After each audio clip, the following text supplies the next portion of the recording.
Bismillahirrahmanirrahim. Assalamualaikum warahmatullahi wabarakatuh. Nah, Ustadz, minggu lalu kita sudah belajar materi tentang tema 1 semuanya, ya. Hari ini Ustadz akan mengulang kembali pelajaran yang telah antum pelajari selama di tema 1 kemarin, ya. Tugas antum hari ini adalah nanti antum meringkas, mencatat apa yang sudah Ustadz sampaikan hari ini, biar nanti antum paham apa saja materinya yang sudah Ustadz sampaikan, ya. Nanti setelah antum catat, antum fotokan sama Ustadz apa yang udah antum apa yang mendapatkan dari selama Ustadz sampaikan hari ini, apa yang Ustadz sampaikan pada hari ini, ya. Oke, dah. Kita langsung saja, ya. Kita langsung saja mengulang kembali. Kita yang pertama kemarin minggu pertama kita belajar tentang segi banyak. Nah, masih ingat antum apa itu segi banyak, ya? Segi banyak. Segi banyak adalah, ya, segi banyak adalah bangun datar tertutup yang seluruh sisinya tertutup oleh garis atau dibatasi oleh garis, ya. Ustaz ulangi sekali lagi, ya. Segi banyak adalah bangun datar tertutup yang seluruh sisinya dibatasi oleh garis lurus, ya. Itu segi banyak.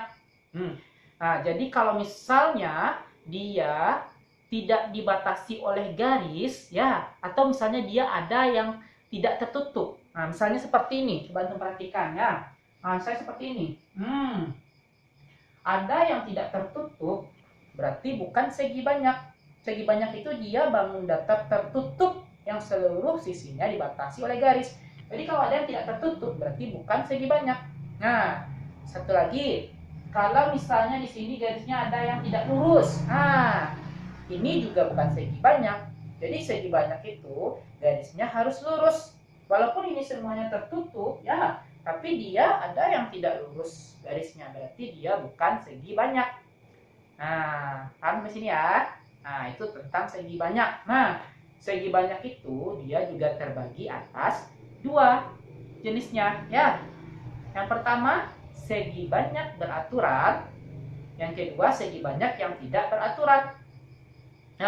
Yang pertama dulu, segi banyak tidak beraturan dulu. Segi banyak yang tidak beraturan itu panjang sisinya dan sudutnya itu terserah dia saja. Dia tidak beraturan, dia tidak sama panjang sisinya dan besar sudutnya, ya. Pokoknya dia boleh aja berapa aja, ngacak aja dia enggak apa-apa. Tapi kalau beraturan, dia harus sama sisinya panjangnya, harus sama besar sudutnya. Jadi dua-duanya ini harus ada. Ada saja satu yang tidak ada, berarti bukan segi banyak beraturan. Contohnya, coba antum lihat belah ketupat, ya. Perhatikan belah ketupat. Nih, saya punya sebuah belah ketupat. Ya. Ini adalah belah ketupat. Belah ketupat ini dia punya sisi yang sama panjangnya. Sisinya sama panjang, tapi sudutnya berbeda. Sudut ini beda sama sudut ini besarnya. Yang ini sudutnya lancip lebih kecil, ini sudutnya tumpul lebih besar. Walaupun sisinya sama, tapi sudutnya berbeda, berarti bukan segi banyak beraturan. Jadi belah ketupat ini segi banyak yang tidak beraturan, ya. Dia segi banyak juga, tapi tidak beraturan. Yang beraturan itu dia harus sama sisinya, panjangnya harus sama besar sudutnya. Contohnya, segitiga sama sisi. Sisinya sama panjang, sudutnya sama besar. Contohnya lagi, persegi. Persegi juga termasuk segi banyak beraturan. Contohnya lagi, segi 5 beraturan, segi 6 beraturan. Pokoknya yang beraturan-beraturan itu adalah segi banyak beraturan. Ya. Kalau segi banyak yang tidak beraturan, contohnya ada segitiga sama kaki. Yang sama kakinya saja, ya. Dua buah kakinya sama, tapi satu lagi beda dia, ya. Berarti dia bukan segi banyak beraturan juga. Kalau segi banyak beraturan semuanya sama. Segitiga siku-siku juga termasuk segi banyak yang tidak beraturan. Layang-layang juga termasuk segi banyak tidak beraturan. Apalagi jajaran genjang juga persegi panjang. Belah ketupat juga termasuk segi banyak yang tidak beraturan. Kalian sampai sini, ya. Itulah materi kita tentang segi banyak. Oke, setelah segi banyak, kemarin kita belajar tentang tangram, ya. Apa itu tangram? Tangram adalah sebuah permainan ya, di mana bangun datar persegi dipotong menjadi 7 bagian, menjadi 7. Jadi bangun persegi dipotong menjadi 7,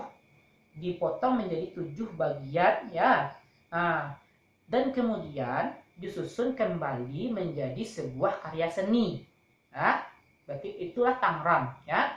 Saya ulangi sekali lagi. Tangram adalah sebuah permainan di mana bangun datar persegi dipotong menjadi 7 bagian. Kemudian disusun menjadi sebuah karya seni yang baru. Nah, itu tangram ya. Kemarin tuh juga udah membuat tangram ya, dan membuat permainannya bagaimana ya, dan membuatnya menjadi robot dan segala macamnya. Nah, itu tangram. Nah, segi banyak sudah, tangram sudah. Nah, kemudian yang kemarin itu tentang sudut. Nah, tentang sudut ya, Ustadz review dulu ya. Sudut itu ya, kemarin tentang sudut apa aja yang saya ajarin? Oke, yang saya ajarin aja dulu. Nah, yang pertama itu alat ukur sudut. Apa alat ukurnya kemarin? Alat ukur sudut adalah busur derajatnya. Jadi untuk mengukur besarnya sudut adalah busur derajat. Jadi kalau untuk mengukur besar sudut menggunakan busur derajat. Kemarin ada caranya saya kirim juga di video ya. Nah, itu alat ukur sudut. Kemudian apalagi yang pelajari? Kemarin ada juga satuannya sudut. Apa satuannya sudut? Satuan sudut adalah derajatnya. Satuan sudut adalah derajat. Oke. Itu tentang sudut. Terus apalagi yang kita pelajari kemarin? Nah, ada sudut itu terbagi 4 kata saya kemarin ya. Ada 4 buah jenisnya. Ya. Yang pertama sudut lancip. Sudut lancip besarnya di bawah 90 derajat dan di atas 0 derajat. Jadi antara 0 sampai 90. Jadi kecil dia sudut lancip itu. Kecil. Antara 0 sampai 90 ya. Jadi di atas 0 dan di bawah 90 derajat. Itulah yang namanya sudut lancip. Kecil dia. Itu sudut lancip. Yang kedua, ada yang namanya sudut siku-siku. Berapa besarnya? Sudut siku-siku kemarin? Sudut siku-siku besarnya 1 aja. Besarnya itu adalah 90 derajat. Bukan 1 ya. 90 derajat besarnya ya. Sudut siku-siku itu, kemarin saya bilang ya, dia dibentuk oleh 2 buah garis yang saling tegak lurus. Jadi kalau ada 2 buah garis yang saling tegak lurus seperti ini, tegak lurus, mau dia dibalik posisinya seperti ini, mau dia dibalik-balik seperti ini, pokoknya dia saling tegak lurus. Itu akan membentuk sudut siku-siku yang besarnya 90 derajat. Ya. Itu namanya sudut siku-siku. Sudut lancip sudah, sudut siku-siku sudah. Sudut yang ketiga sudut tumpul. Kalau tadi sudut lancip di bawah 90 derajat, kalau sudut tumpul di atas 90 derajat. Jadi lebih besar dia. Besarnya di atas 90 derajat dan di bawah 180 derajat atau antara 90 sampai 180 derajat. Nah, itu kisarannya ya. Pokoknya antara 90 sampai 180, 91, 92, 93 sampai dia di bawah 180. Itu namanya sudut tumpul ya. Nah, dia besar. Kalau sudut lancip kecil, sudut tumpul dia tegak lurus, sudut siku-siku dia tegak lurus, sudut tumpul dia besar kayaknya. Itu yang namanya sudut tumpul. Oke, yang ketiga kemarin sudah apa? Yang keempat ya. Yang keempat namanya sudut apa? Sudut berpelurus. Sudut berpelurus itu 2 buah garis yang saling lurus saja dia. Kita belok kayak gini aja dia lurus. Besarnya adalah 180 derajat. Jangan terbalik ya. Jangan terbalik. Kalau sudut siku-siku 90, kalau sudut lurus 180 derajat. Ya. Itu 4 jenis sudut yang harus antum ketahui ya. Oke. Kemudian apa lagi yang kita pelajari tentang sudut? Kemarin kita pelajari tentang sudut juga. Sudut itu besarnya dipengaruhi oleh apa? Masih ingat? Besar sudut dipengaruhi oleh apa? Besar sudut dipengaruhi oleh besar bukaan kakinya. Perhatikan sudut Ustaz nih. Kalau dia kecil bukaan kakinya, kaki-kaki sudut ya. Kalau kecil bukaan kakinya, kecil pula sudutnya. Kalau besar bukaan kakinya nih, besar pula dia. Jadi yang mempengaruhi besar sudut itu adalah besar bukaan kakinya, ya, besar bukaan kakinya. Nah, kalau misalnya, apakah yang mempengaruhi besar sudut? Besar sudut dipengaruhi oleh besarnya bukaan kakinya ini, bukaan kakinya ya. Nah, itu yang besar sudut. Nah, kemudian apa lagi yang kita pelajari kemarin? Nah, bagian-bagian sudut, ya, bagian-bagian sudut, ya, dan cara menamakan sudut. Nah, kemarin itu Ustadz ada beberapa, nah Ustadz yang jawabannya Ustadz nanya, apakah nama sudut ini? Jawabnya lancip. Ustadz tuh pengennya bukan namanya seperti itu. Nah, kalau lancip itu jenis-jenisnya tadi ada jenisnya sudut lancip. Kalau namanya itu yang kemarin kita pelajari itu, misal seperti ini. Ustadz terangkan lagi karena Ustadz melihat ada beberapa yang jawabannya dijawabnya sudah cepat. Nah, misalnya kayak gini nih. Saya punya kayak gini, misalnya A, B, C. Apakah nama sudut ini? Nama sudutnya itu apa kata saya kemarin? Yang di titik sudut ini dia di tengah. Berarti sudut A, B, C. Nah, kita tulis ini. Sudut A, B, C ya. Sudut A, B, C. Oke. Ini namanya sudut A, B, C. Kalau ditanya apa nama sudutnya? Sudut A, B, C. Ya.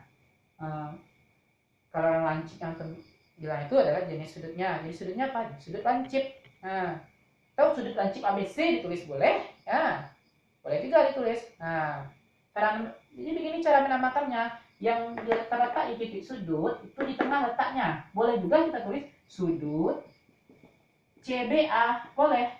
Yang penting B-nya berada di tengah. Ya, nah, begitu cara menamakan sudut.